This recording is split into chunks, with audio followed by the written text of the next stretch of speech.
Bonjour tout le monde. Alors, cette semaine, on va parler du livre Éphrem Albert Pelletier, Une vie d'aventure.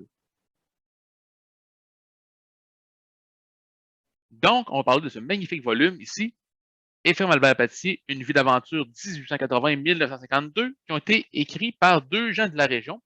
Céline Roy qui a composé les textes et Henri Laframboise qui a fait toute la recherche. Et je vous dis ça se trouve être un peu une biographie d'un homme, Albert Pelletier, qui a vécu, qui est né et qui a fini sa vie à Saint-Ferdinand d'Halifax. Et quelle vie! On se pense souvent que les gens à l'époque, à la fin du 18e siècle, 19e siècle, restaient dans leur petit village et passaient la vie au complet. C'était beaucoup ça. On sortait très peu. Et des fois, si on allait à Québec, c'était déjà une grosse aventure dans notre journée. Et ici, on a un personnage qui, lui, vous allez voir, le titre le dit bien, une vie d'aventure, a une vie hors du commun.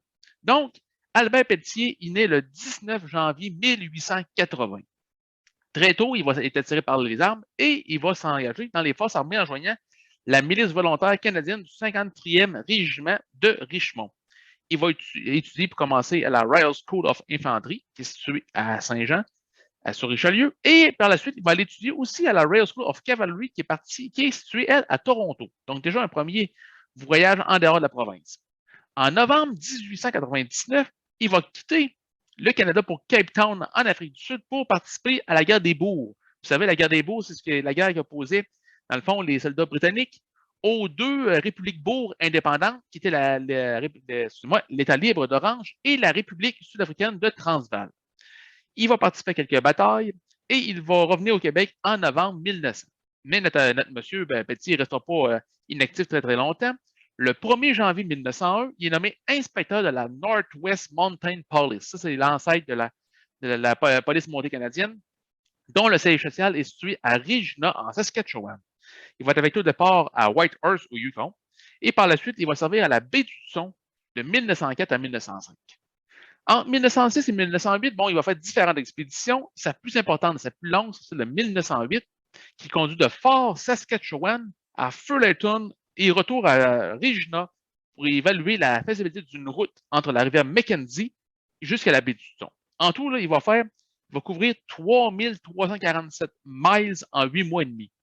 À l'époque, c'est la plus longue expédition qui a été faite par des soldats, des policiers de la Northwest Mountain Police. En 1910, bon, il va démissionner comme inspecteur et il va devenir chercheur d'or. Il va, entre autres, commencer à chercher de l'or dans la région du Manitoba, dans la région de Rice Lake. Il va devenir prospecteur. Il va créer une mine pour aller chercher de l'or dans ce coin-là.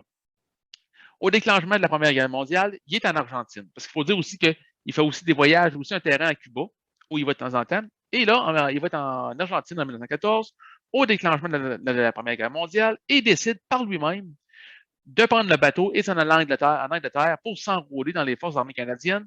Il va être attaché au Royal 22e Régiment pour le temps de la Première Guerre mondiale. Il va être blessé, entre autres.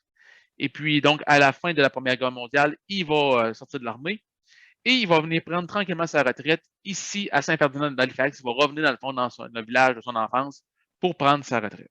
Donc, vous voyez que c'est un magnifique ouvrage que Céline Roy et Henri de Laframboise nous ont rédigé et je vous invite à le lire. Donc, sur ce, je vous souhaite une bonne lecture et une très belle semaine.